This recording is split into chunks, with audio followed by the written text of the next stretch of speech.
Hi everyone, and welcome to today's partner webinar with Brightpearl. Great that you could join us. We'll get started with the main presentation in just a minute. Before we do, just a quick introduction to your speakers today. I'm Lottie, Marketing Manager here at cloud.IQ.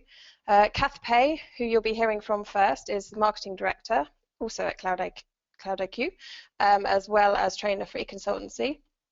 And then after Kath, we have Ty Osnap, I hope I pronounced that correctly, who is Solutions Consultant from Brightpearl, a company that offers multi-channel retail management systems. If you are keen to tweet or follow us on Twitter, the handle names are on your screen now. And if you'd like to tweet any of today's presentation, please use the hashtag ecommerceconversion, also on the screen now. Sorry, it's a bit of a long one. The presentations from Kath and Ty should last about 40 minutes total, after which we should have time to take a few questions. So if you have any you'd like to ask, please submit them via the questions panel in the GoToWebinar screen on your that you should be seeing. And if you could also indicate who your question is for with a K or a T or a Kath or a Ty, that would be great. So before we start, a very quick introduction to cloud.IQ. We offer site abandonment and conversion technology. Our tools plug very easily into your website to stop customers from leaving your site and bring back those that do decide to leave. So our technology finds conversion weak spots in the purchase journey and uses tools like dynamic overlays and cart recovery emails for those that abandon their shopping cart basket, recovering lost sales and improving your overall site conversion rate, essentially driving more online revenue for you. So before I hand over, which I will do in just a second, there's a very quick snapshot of a few of our clients that are using our conversion tools today, just to give you an idea of the kinds of companies that we work with. So that's it from me for now. Thank you again for tuning in today, and I'll hand you over to Kath now to kick off the main show. Thanks.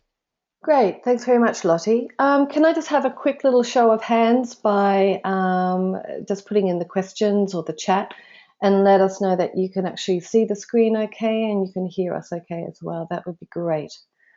So if you can just sort of let us know. Yay! Someone can see. Can you hear as well? I'm assuming you can because you heard me ask that question. Brilliant. Thanks. Thanks very much. Great. We'll get started then. So what we're looking at for the first half of this is looking at how we can be leveraging these touch points. Now, I pulled upon the oracle of all knowledge, which is Wikipedia, and I don't normally refer to them, but this is actually really, really nice. A nice, I guess, description is the word I'm looking for. So touch point is a business term for any encounter where customers and businesses engage to exchange information, provide service, or handle transactions. So it is quite broad, and that's how we want to be looking at it too. It's basically making sure that we're utilizing and leveraging these particular opportunities. And we're going to go through and have a look at how you can best do that as well.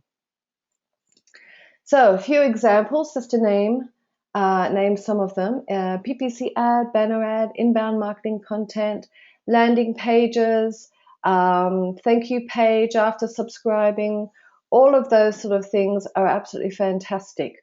You can see there's some more here as well. There's some welcome emails, your goods are on their way text, thank you email, how was it for you, browse but not bought, and many, many more.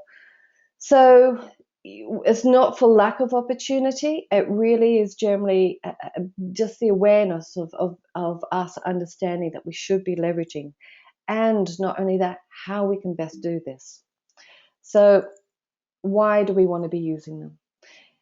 It is that wonderful opportunity, as I was just saying. It's generally a moment when our customers have taken some action within the customer journey.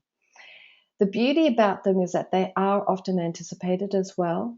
And so we don't want to be letting it go to waste. We want to be making the most. I mean, if we can be communicating with our customers at that time, which is very, very timely, and often because of the very, very nature of these touch points and everything, it's also very personal as well. So let's make the most of it.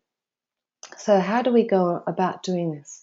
Well, we want to be starting at the beginning. We want to be mapping the customer journey and making sure that we're mapping each possible journey as well, for all the stages of the life cycle. So, from when they're first coming to the website to after they've even, made multiple purchases as well. And then we identify the relevant touch points. Now, like I said, I just touched on a few. There are so many, and we don't want to be leveraging all of them, right? We want to make the most of it. And so we want to identify the key touch points. And then later on, we can build up and everything. But the idea here is to really craft, create, and optimize one at a time. So what we want to do is we will do it. We will optimize it. We will nurture it. We will learn from it. And then we go and take all of those learnings and implement them into the next touch point. So I've come up with a nice little thing to remember, which is called focus. So I've got be focused, be omni-channel oriented, be customer service oriented, very key. Be user friendly and be smart. So we're going to walk through each of those, and I'll give you a couple of examples as well for them. So the first one, be focused. This is one of my favorite things, because I find that often we're not necessarily focused on the actual objective. And so I'm also a huge advocate of, with these kind of touch points, we can often call them a name. We can give them such as a first purchase program rather than a welcome program. Because what it's doing is that we're actually focusing them, because we're given at the title of the first purchase program, that's what we want them to do. So we're focusing in on the objective of that particular program, which is leveraging that particular touch point.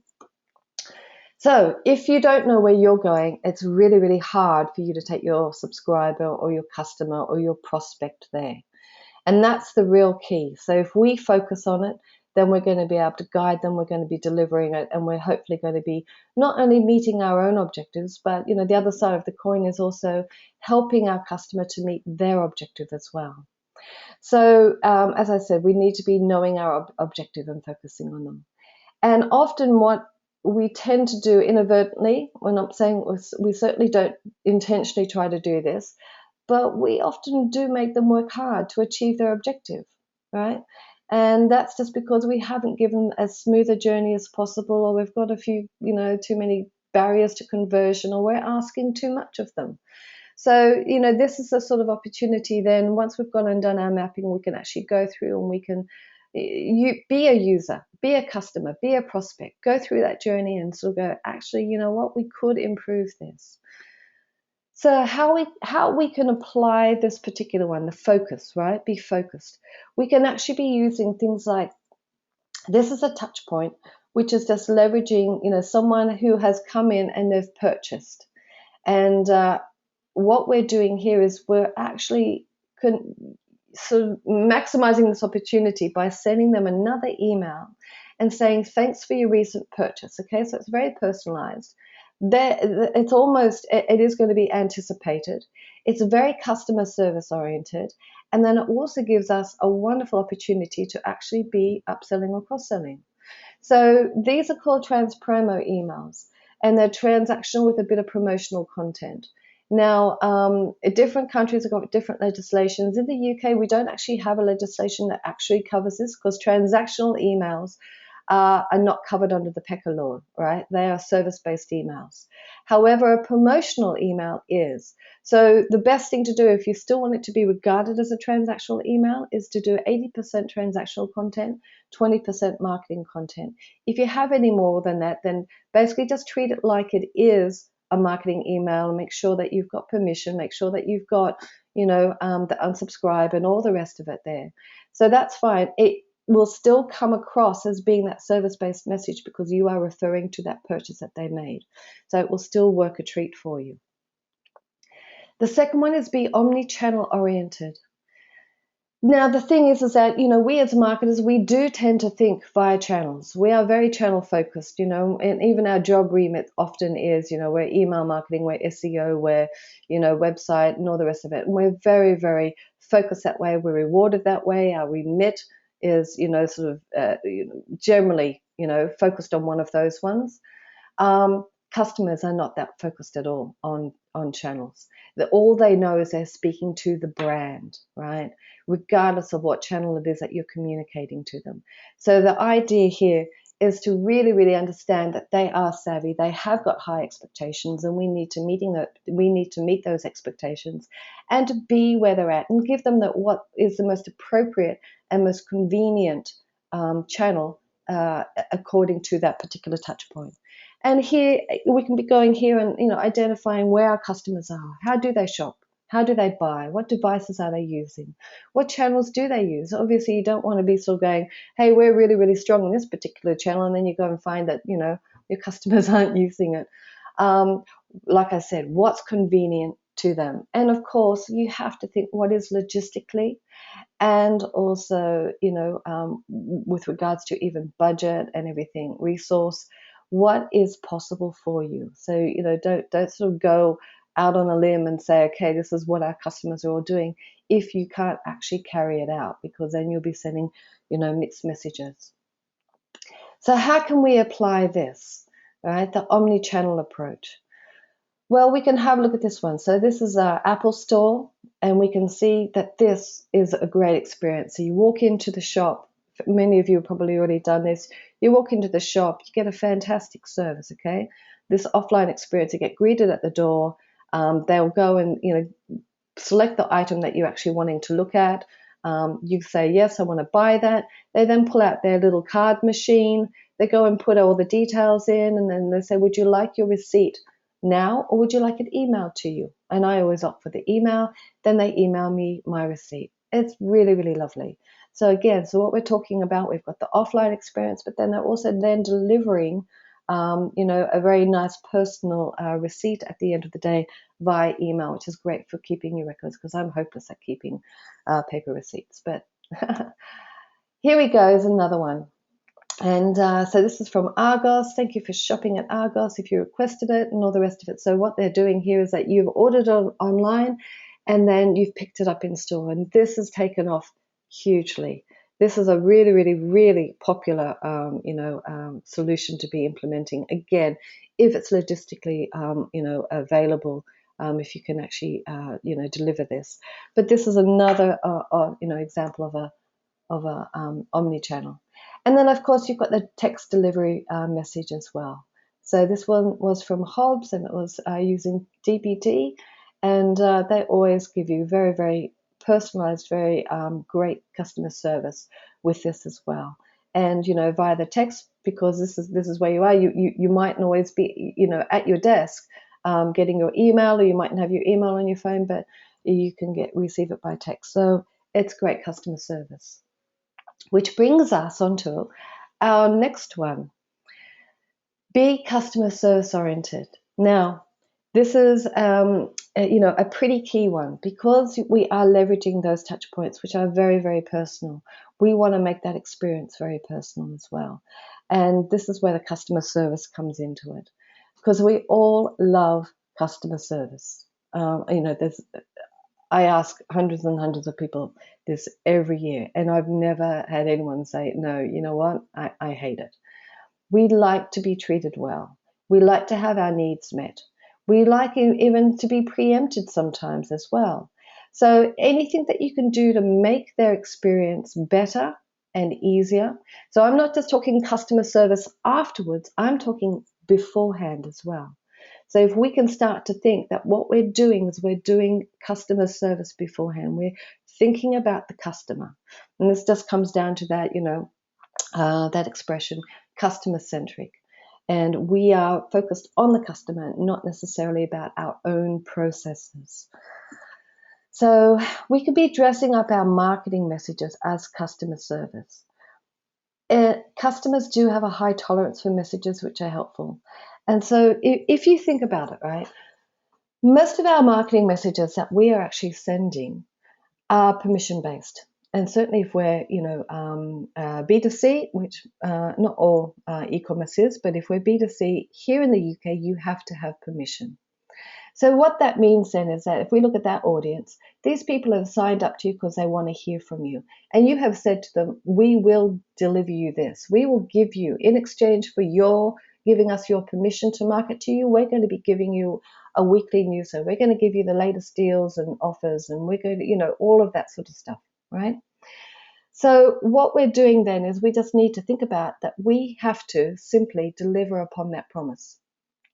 They asked us for something. We said, yes, we can deliver it. Now we need to deliver it. And if that's not customer service, I don't know what is. So our marketing messages actually are customer service, right? And we need to get that into our mindset as well. And the more customer service, sort of focus that we can be giving those marketing messages, the more they're going to be appreciated as well. So how can this be applied? This is a wonderful example from Screwfix. And what they did was that the item at the top there, the drill. So having bought your DeWalt 18-volt combi drill from us, you've already got the batteries for. And then they're showing you a range of other, items that you can buy that also use that same battery that you've already purchased. Now, this is a wonderful, wonderful email, and you can see the results. Sales percent is a 724% uplift on over a regular email promotion. So what this is saying is that it's very personal. It's leveraging, a transaction that we know that they've made, and it's helping them out. That's that customer service side of things. And then here's another one from Argos. This is, I bought a printer, and then after a certain period, they've just got this automated email going, okay, the trigger point was she's purchased this printer. Therefore, we're going to automate an email out saying, okay, maybe after 6 weeks or something, she's probably running out of ink. She's probably running out of paper. Let's help her out and make life easy for her. So that's what they've gone and done. They've even said that at Argos, we want to make things easy for you. That is music to my ears as a consumer. So, and there's very customer service oriented email. And then we can be doing things like this as well. So at cloud.IQ, what we do is we provide these very dynamic, personalized overlays at any stage within the customer journey on the website. And these can be very, very dynamic, as I said before, but this one here is a very customer service oriented one. So basically, in the situation, someone has gone and abandoned the basket, they're about to leave, and what happens is that this particular overlay then appears upon just before they're exiting and says, can we tempt you? Right? And then it says, don't miss out the items that you love, complete the order so you can go back to the cart. They're encouraging you to go back to the cart. However, if you are not ready, then you can also just give us your email address and we'll send you the items that you have in your bag as a nice little reminder. So that again is fantastic customer service. It gets really, really good pickup, great results, and all the rest of it. So, start to sort of think out of the box. And if once you get your customer service hat on, and like I said, don't limit the customer service to just after the transaction, but be thinking all the way throughout it as well. The next one is be user friendly. So as I said, we don't want to be making them work hard. Now, as an e-commerce site, more often than not, one of our key objectives is actually to be growing our database, and it's also to be growing our revenue. So what we want to be doing is making it easy for them to start to hear from us, receive our promotional offers, which increases the likelihood of them actually becoming a customer. Too many e-commerce sites actually have this, sign up to our newsletter at the very, very bottom of the page. Making the prospect have to work really, really hard in order to achieve their objective, which is simply I'd like to receive your promotional offers. And so it will go, okay, you'd like to? Fantastic. Well, we're going to make you work really hard for it. And, fingers crossed that you can actually find it as well. So here, Uniqlo, and we can see here that what they've gone and done is they understand this is our priority, so we're going to make it easy for them. And we've actually got it in the top menu bar, just so, they can't lose it. And they've also got it elsewhere in the site as well. So this is a great example. This is another one here that I come across all the time when I'm helping our clients to optimize their customer checkout. Often it is that we will sort of tend to get our e-commerce sort of checkout out of the box as such. And I can tell you right now, all of the out-of-the-box solutions I've ever seen are not optimized for customers, right? They're very, very process-oriented, but they don't have that that they need to be customized, they need to be tailored, and you need to be taking into consideration your clients as well, your customers. So basically here, there's too much going on here. If you think about it, they've started their journey, they've put something in their basket, they're ready. I've gone and clicked the take me to the checkout. Yeah. So here I've now got a big barrier to conversion. And I'm going, oh, already got an account? I don't know, checkout as a guest. I'm not register. There's too much. And you'll find that this page or a similar page like this is where a lot of people bounce, right? This is where they abandon. So what we want to be doing is optimizing this one as well. So ASOS simplified their solution, their checkout page here, and actually reduced the abandonment rate by 50%. And this is great. You can see how from this one here, with too much going on, to something very, very sleek, very, very simple, and they found great results. Even better is this one here. So when bathrooms, this is the checkout, the beginning of the checkout. What's your email address? First thing. Do you have a password? No. You can create an account later. Don't worry about it now, right? Just keep on with your shopping. Keep on with that flow. We're not going to hassle you. We're not going to sort of disturb that flow that's already happening. Or yes, great. You've already got to log in. Give us your password. It's really, really simple, very effective, and it does help to reduce abandonments. Be smart. Okay, so there's a lot that goes in here. I've literally just pulled out a couple of main ones. Being smart, being a smart marketer, and making the most of these touch points is very, very key. And the main thing here is that I'm going to show you in a minute is really leveraging the data that we've got.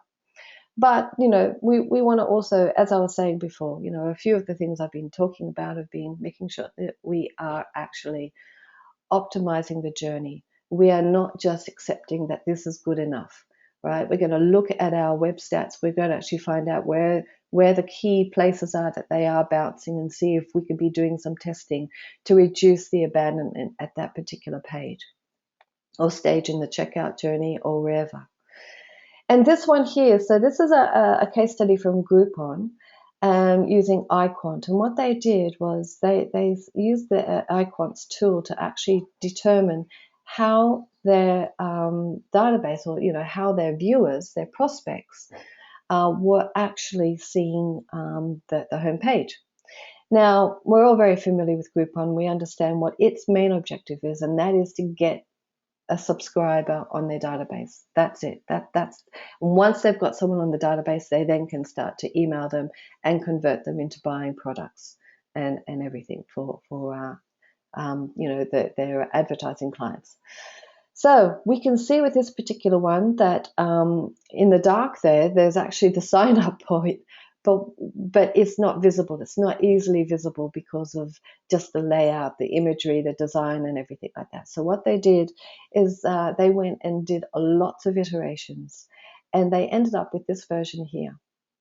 And so we can now actually see the task. We can see the task, and we can then help. We can actually achieve their objective for Groupon, which is actually going and entering and subscribing to Groupon. And the result with this, with doing all those iterations, was a 52% uplift in conversion, which is quite phenomenal.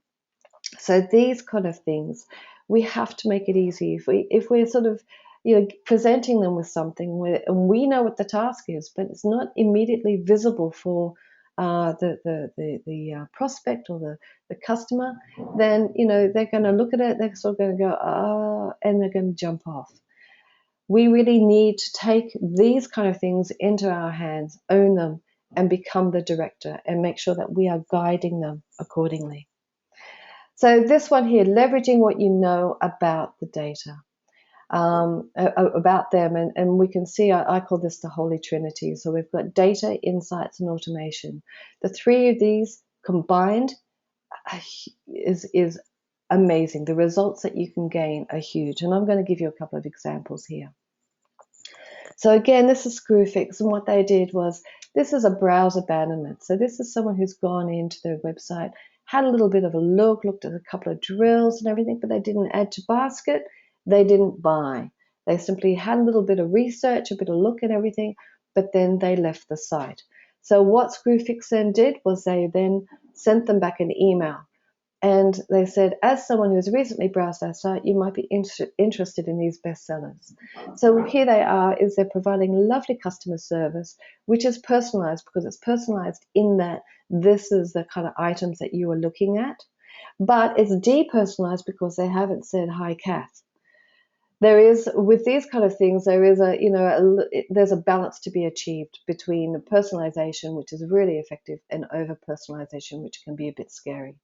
And we can see the results here. The result, the conversion rate is 44% increase over just sending out a regular email. So it works a treat. And then we can also be sending those cart abandonment emails too, which again, that's what we do. We do the browser abandonment, the overlays, and the cart recovery emails at cloud.IQ. This is our specialty, and we know that they work fantastically. So here's a Woodhouse Clothing. Their results were 12.9% lost sales. It converted, so they've regained that. And then they also got a 9.45% increase in their online turnover from the cart abandonment program. And they got a hefty 23,000 plus return on investment. And it's done by leveraging a touch point and maximizing, using that holy trinity of the data and the insights and the automation. Works a treat. So in summary, we need to be leveraging those opportunities, focusing on both you and your customers' objectives, making sure that we are where they are, thinking about being, customer service oriented at all times, and be clever with your data and optimize continuously. So that's all for me. I'm going to be handing over now to Ty, and he's going to pick up for the second half of the presentation. So let's do this now. Over to you, Ty. Hi, Kath. Thanks very much. Kath's introduced me very briefly. I'll be speaking from Bright Pearl today. The main subject of what we'll be speaking about is, as cloud.IQ have shown you, there's some fantastic ways you can increase growth through data-driven marketing strategy. The Bright Pearl section of the webinar today is actually going to focus on how we can turn this growth into both scalable and profitable growth. And we believe that is through the automation of some key workflows for you. My role at Bright Pearl is what we call a pre-sales consultant or a solution consultant, as I was introduced at the beginning. In my role, I speak to literally hundreds of both retailers and wholesalers who are growing quickly. And within my role here, I am in charge of understanding the challenges that those businesses are going through, then taking those challenges and refining them into what we call requirements, then building the solutions to ensure that they can continue their growth, but more importantly, continue that growth in a scalable and profitable way. So through the presentation today, the first thing that we're actually going to look at, what are those challenges that specifically high growth merchants, so retailers and wholesalers, are experiencing. We'll then look a little bit more in depth at why these challenges are actually what we could say is throttling growth within those businesses or putting the brakes on expansion for our clients. We'll then look at what we believe 4 of the key workflows which need to be automated in a successful omnichannel business are. And we'll be finishing up just by taking a look at where Bright Pearl has come from, so our evolution as a business and our vision, and then the Bright Pearl solution itself. At the end, we'll be opening up for some questions. So if any, we said this at the beginning, but if anyone's had any questions as we've been running through the first half of the presentation, or if you want to run through the second half, please feel free to drop those in the questions box for us and we'll answer them at the end.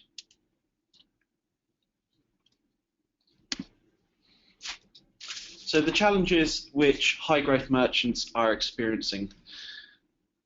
Top line, I think the one that we definitely hear the most of is people questioning, as much as they're excited about the growth that they're seeing, Business leaders are having a number of concerns at this point. How to manage my growing sales without having to employ lots more people, or how do we manage increasing demand but with finite resources? So focusing to making that growth scalable and taking as much profit from it as possible. Secondly, would be compiling lots of different data sources to get the key reports or insights that a business leader needs to make what we call data-driven decisions. And how to remain flexible to open new channels or diversify. I think for a small business, it's very easy to jump on the latest shopping channel that's come out or take on a new line of products from a supplier. Growing businesses want to keep the same amount of flexibility, but find it much more difficult as the business grows and changes. And then lastly, it's the HR element of growth. So how to manage the right processes, how to manage staff in an effective way as the size and shape of your team changes drastically.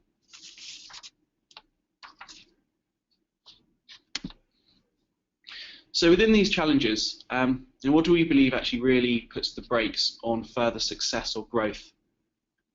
So firstly, it is the time spent on customer service and administration, which actually increases or can increase quite dramatically as the business grows.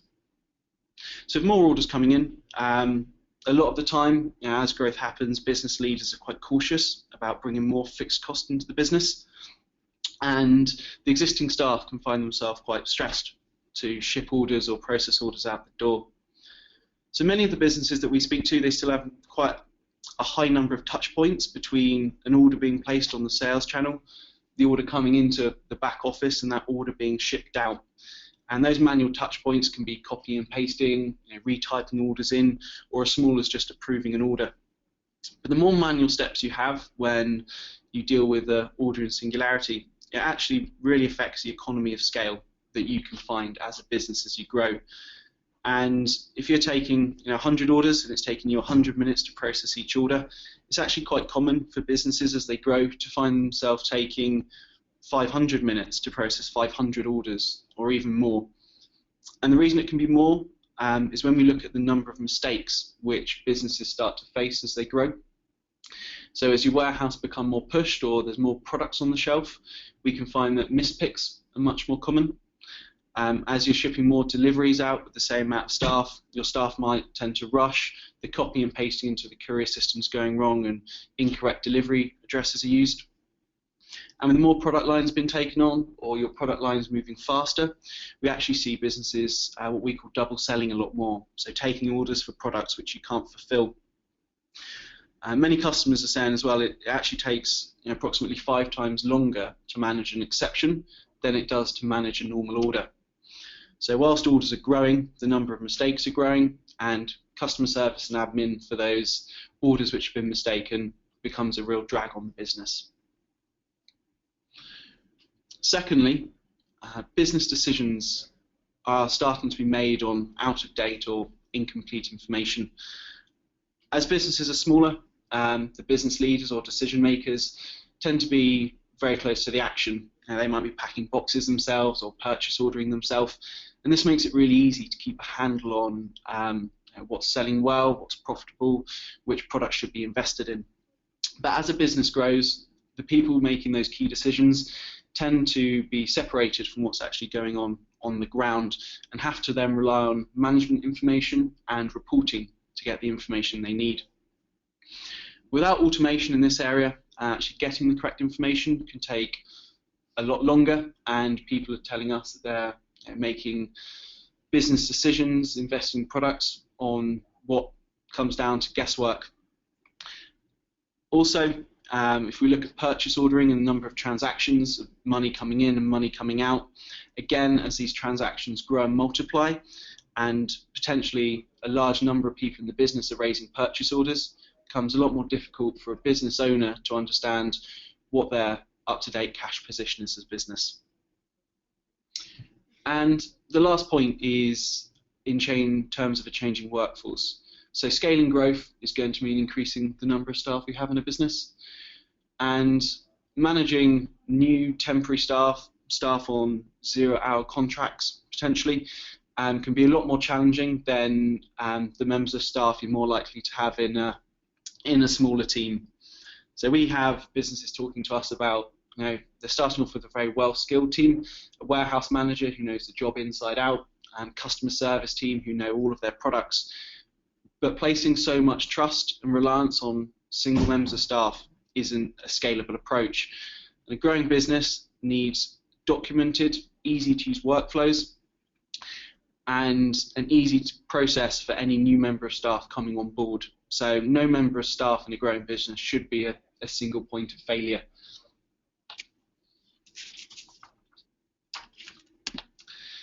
So this all boils down into what we see as the 4 key workflows which need automation for any growing business to be able to turn that top line growth into profit and also further scale that growth into the future. So first and foremost is a complete flow of data from your online sales channels through your back office system, including your warehousing, and into your shipping solution, so your courier management. Within this process, there should only really be manual steps for managing the exceptions. So what does this look like? A business selling on e-commerce, in-store, eBay, Amazon, each of those orders should actually have a central order processing location. So they should be managed in a uniform way. Based on an order being approved, its payment being successful, stock being available, that order should automatically be sent to the warehouse for processing. When it gets to a certain stage in the warehouse, a shipping label should automatically be printed, and when that order is collected by the courier company, your central platform should automatically be updated with the tracking reference number, and then your customer service, so a customer email going out, and your channel of origin being updated. Removing any manual touch points from this process really talks to the ability to scale orders quickly.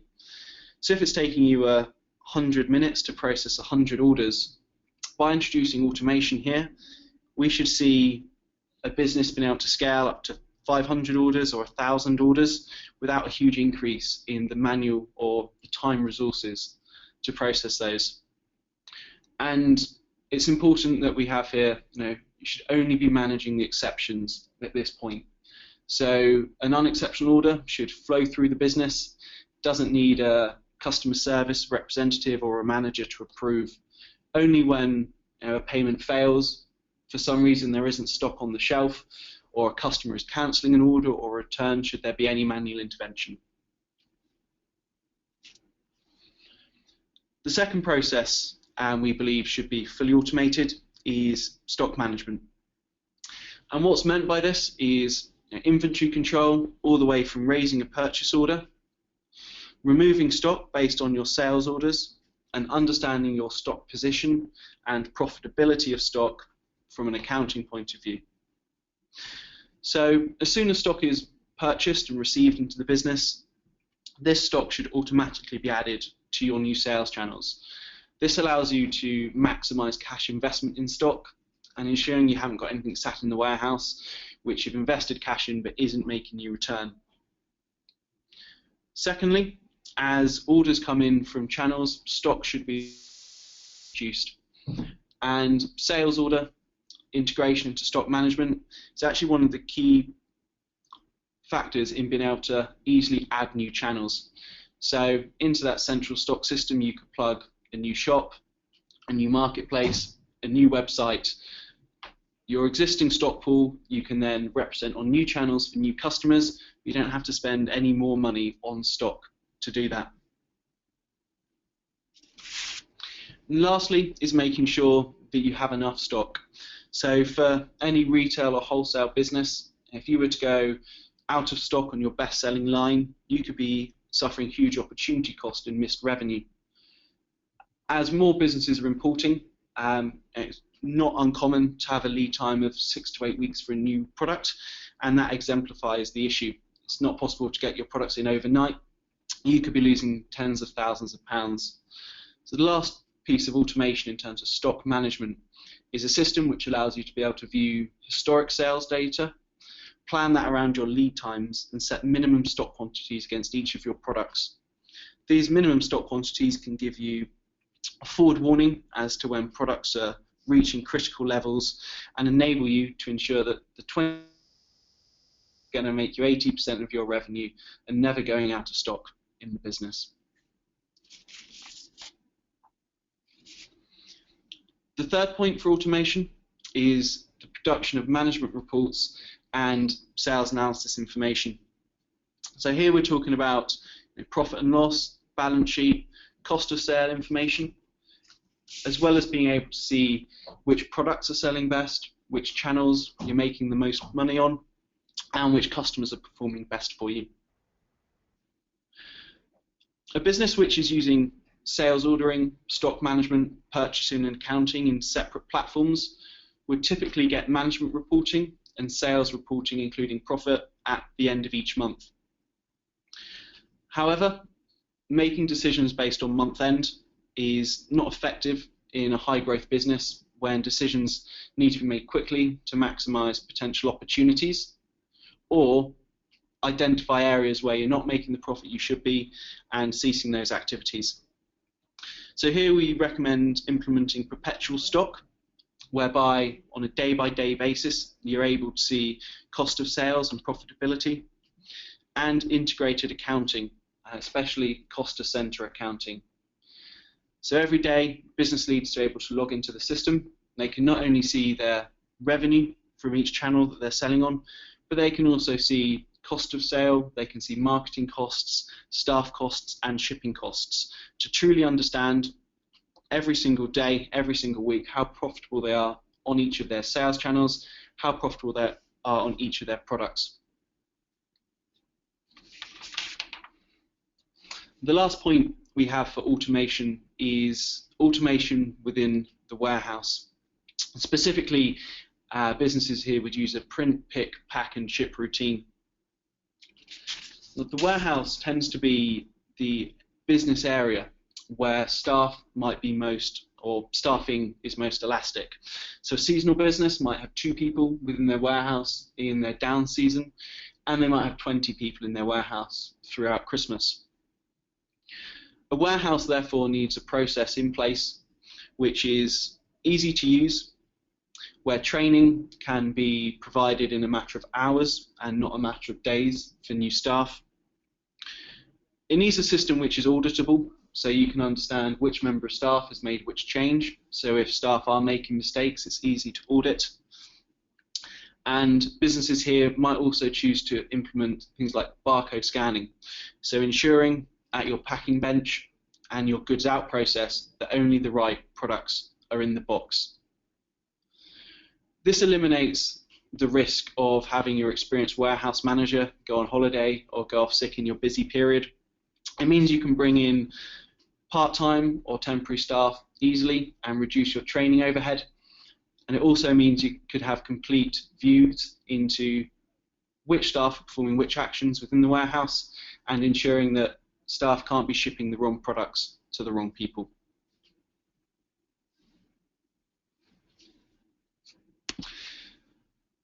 So we're going to talk a little bit about Bright Pearl's history now, where we've come from. So Bright Pearl was founded by Chris Tanner and Andrew Mulvenner. Initially, they founded Lush Longboards whilst at university, studying computer science.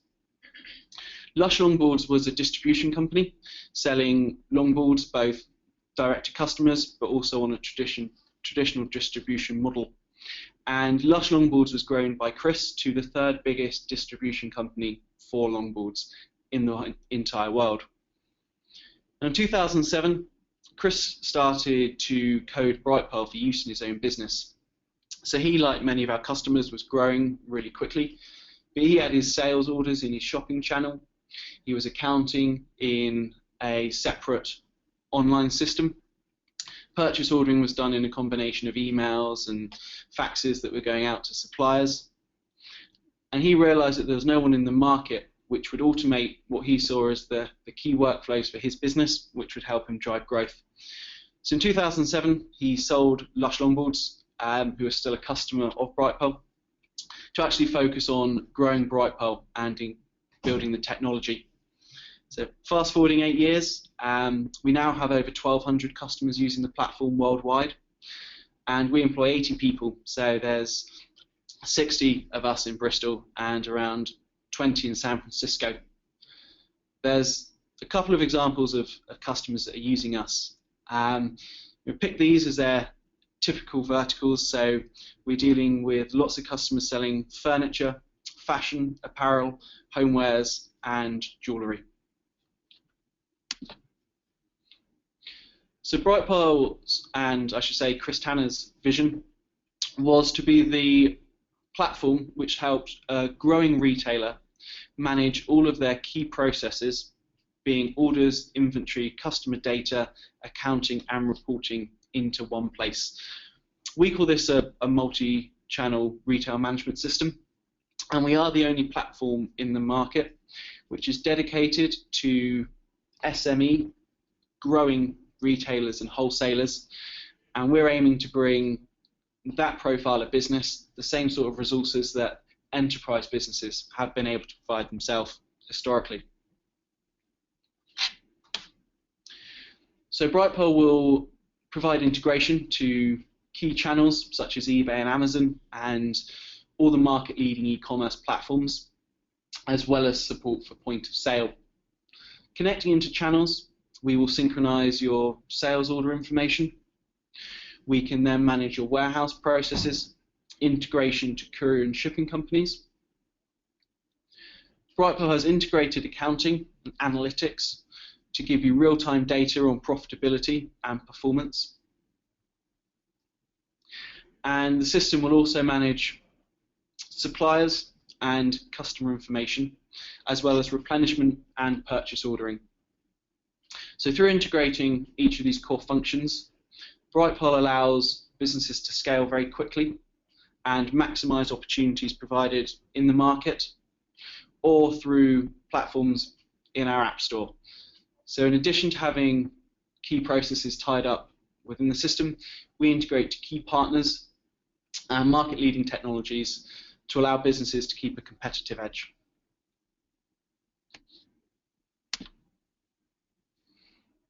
And I'll hand. Thanks. Oh, sorry.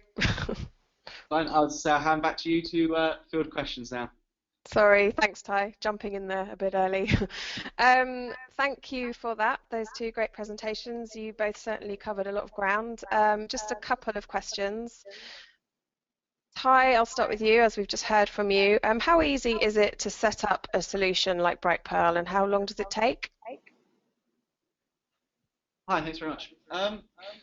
Brightpearl, being a fully cloud-based solution, is fairly easy to deliver. The technology itself is built specifically around retail and wholesale businesses. So in terms of heavy customization, that's actually very limited. It takes anywhere from 6 to 10 weeks to get a new customer set up with the platform, but the majority of that time is actually training and support to ensure that everyone in the company, from the business leaders down to admin staff or part-time staff, know exactly what they're doing with the system. Great, thank you. Kath, one for you also, if you're still with us. Yes, yes, I'm here. You mentioned a lot of tactics in your half of the presentation. If you could pick the most effective one or combination of tactics, what would they be? Oh, okay. Well, they're all needed, but an actual tactic. So, if you're talking like maybe a program or something like that, I think I always go for quick wins. Maybe it's my personality, I don't know what it is, but as a quick win, cart abandonment does it. It's a natural part of life. We do abandon as consumers, and that's not necessarily a bad thing, but it's just a matter of us, using these cart recovery emails, which are in a sense, sort of like it's a bit of an art form to drive them back and actually get the conversions. I mean, we see that the average order value actually increases as well with these emails that we're sending out. those that go and convert after having received an email, the average order value is a lot higher. In some cases, it can be up to 80% higher than if they weren't to abandon. So that's what I'm saying. It is a good thing. We just need to make sure that we're leveraging it. But so I would go as far as a tactic for a quick win, definitely that one. Great, thanks, Kath. And just time for one last question that I think both of you could answer if you have any thoughts. Do you have any more suggestions for ways that logistical teams and marketing or e-commerce sales teams can work together to adapt new systems and approaches that can support growth? Just off the top of your head. I don't know if any specific ways, but I like where the question is coming from. I do like that, how we work in cloud.IQ, we work very closely with the customer success team. We work very closely with sales. We work very closely with the tech team.